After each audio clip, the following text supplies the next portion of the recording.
आखिर क्यों हुआ था भगवान विष्णु और माता सरस्वती का युद्ध? जाने इसके पीछे की कथा। एक बार माता सरस्वती ने ब्रह्मा जी से प्रश्न किया कि उनमें माँ लक्ष्मी और माता पार्वती में सबसे ज्यादा ताकतवर और विशेष कौन है। जिस पर ब्रह्मा जी ने उत्तर देते हुए कहा कि हम तुलना क्यों करें सरस्वती।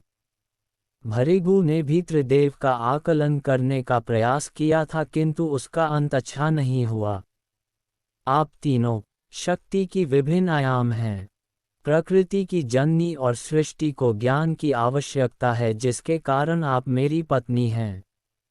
संरक्षण के लिए साधन की आवश्यकता है इसलिए माँ लक्ष्मी श्रीहरि की पत्नी हैं और विनाश के लिए शक्ति चाहिए जो माता पार्वती महादेव की पत्नी हैं। आप तीनों ही पवित्र नारियां हैं जिनके कारण हमें दिव्यता प्राप्त हुई है। आप मात्र घटक हैं जो जीवन को पोषण देता है। यहाँ किसी तरह की प्रतिस्पर्धा नहीं है। माता सरस्वती आगे कहती हैं, मैं आपकी जीभ पर रुका हुआ उत्तर जान सकती हूँ, क्योंकि मैंने जैसे ही प्रश्न किया आपके मन में एक नाम आ चुका था। इसलिए मुझे अपनी पसंद बताए प्रभु। जिस पर ब्रह्मा जी उत्तर देते हुए कहा, अगर मुझे चुनना ही पड़े तो वे माता लक्ष्मी हैं। ये बात सुनकर माता सरस्वती चुप हो गईं। अगले दिन वह किसी को नहीं मिली।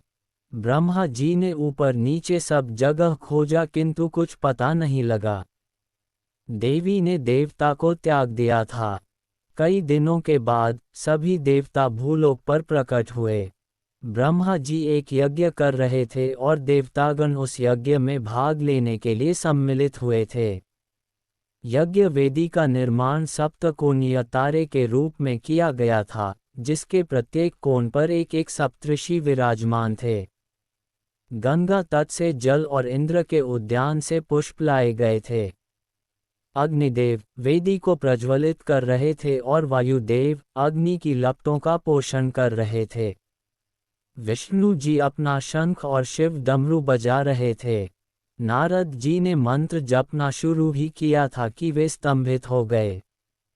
गुस्से में प्रकट हुई माता सरस्वती। तभी एक वीणा का स्वर गूंजने लगा जिसमें अन्य सारी आवाजें दब गईं। माता सरस्वती इस तरह प्रकट हुई जैसा किसी ने पहले नहीं देखा था। वीणा पीड़ा से कराह और गुस्से से गुर्रा रही थी। सरस्वती की उंगलियों से खून बह रहा था। उनकी आंखें दहक रही थी। वीणा के स्पंदन से तीनों लोग कांपने लगे। उन्होंने अपने वाद्य को अस्त्र में बदल दिया था। संगीत अपशकुन की तरह सुनाई पड़ रहा था। सहसा ब्रह्मांड ऐंठने लगा मानो किसी ने उसकी रीढ़ तोड़ दी हो। माता सरस्वती की वीणा का एक तार टूट गया था। फिर ब्रह्मा जी ने माता सरस्वती से रुकने का निवेदन करते हैं। फिर माता सरस्वती कहती हैं कि मैं आपकी बात सुनूं और आप मुझे अपमानित करते रहें, पहले निजी तौर पर और फिर सार्वजनिक रूप से। मैं देख रही हूं कि यहाँ श्री हरि माँ लक्ष्मी के साथ विराजमान हैं, महादेव के साथ माता पार्वती हैं, इंद्र तथा इंद्राणी भी साथ आए हैं, स्वाहा के साथ अग्नि हैं, किंतु आपके साथ कोई नहीं है। आप अपनी पत्नी को स्वीकार नहीं करना चाहते। आगे ब्रह्मा जी माता सरस्वती को उत्तर देते हुए कहते हैं कि मैंने तुम्हें हर जगह खोजा किंतु तुम कहीं नहीं मिली। मुझे उम्मीद थी कि तुम आज अवश्य लौट आओगी और तुम सचमुच आ गई हो। मेरे साथ रहो, मेरा हाथ पकड़ो ताकि हम यज्ञ शुरू कर सकें। जिस पर माता सरस्वती ने गुस्से में उत्तर देते हुए कहा कि मैं इस यज्ञ को नष्ट करने आई हूँ। सारे देवता घबरा गए। ब्रह्मा ने भौहें चढ़ा लीं। नष्ट करने? हाँ, मैं सती नहीं हूँ जो यज्ञ की आग में कूद गई थी क्योंकि उन्हें आमंत्रित नहीं किया गया था। मैं सरस्वती हूँ और मैं इस यज्ञ को नष्ट कर दूंगी। फिर ब्रह्मा जी ने उत्तर दिया, हम ब्रह्मांड की भलाई के लिए यज्ञ कर रहे हैं। मैं जानता हूं कि तुम भी यही चाहती थीं। मेरे प्रति तुम्हारे मन में जो क्रोध है उसका दुष्प्रभाव दूसरों के प्रति व्याप्त करुणा पर मत होने दो। माता सरस्वती ने माँ लक्ष्मी की ओर इशारा करके कहती हैं कि आपने मेरी अपेक्षा इन्हें चुना था, यानी ज्ञान की अपेक्षा धन को, रचनात्मकता की अपेक्षा समृद्धि को, आध्यात्मिकता की अपेक्षा भौतिकता को। मैं ये देखना चाहती हूँ कि क्या ये सब मिलकर आपके यज्ञ की रक्षा कर सकते हैं। मैं जब तक उपस्थित हूँ, इनकी आवश्यकता नहीं पड़ेगी। एक स्वर गूंजा। देवता देखने लगे और माता सरस्वती ने भी देखा। ये विष्णु जी की आवाज थी। फिर विष्णु जी कहते हैं कि आपने वीणा में अव्यवस्था को स्थान दिया, जिससे आपके राग अशुद्ध हो गए। इसने सृष्टि के माधुर्य को दूषित किया है। आपके भीतर मौजूद ज्ञान के सागर को मैला कर दिया है।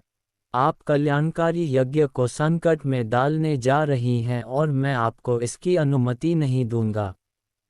इस यज्ञ को ध्वस्त करने से पूर्व आपको मुझे नष्ट करना होगा।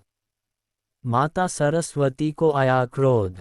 ये देखकर माता सरस्वती ज्वालामुखी की तरह भड़क उठीं। उनके वस्त्र काले पड़ गए थे। उनका कमल भी काला हो रहा था। हंस काला होने लगा था। वह अपना ही रूप उलट रही थीं। सरस्वती और विष्णु एक दूसरे के सामने आए तो ब्रह्मांड उनसे प्रार्थना करने लगा। देवता ने देवी को, पुरुष ने प्रकृति को चुनौती दी थी। ब्रह्मांड के दो भाग परस्पर युद्ध करने जा रहे थे। सरस्वती ने तुरंत माया शक्ति को एक विशाल नारकीय अग्नि के रूप में प्रकट कर दिया, किंतु विष्णु जी ने उसे तत्काल बुझा दिया। फिर सरस्वती ने कपालिका शक्ति प्रकट की, किंतु विष्णु जी ने उसे भी विफल कर दिया।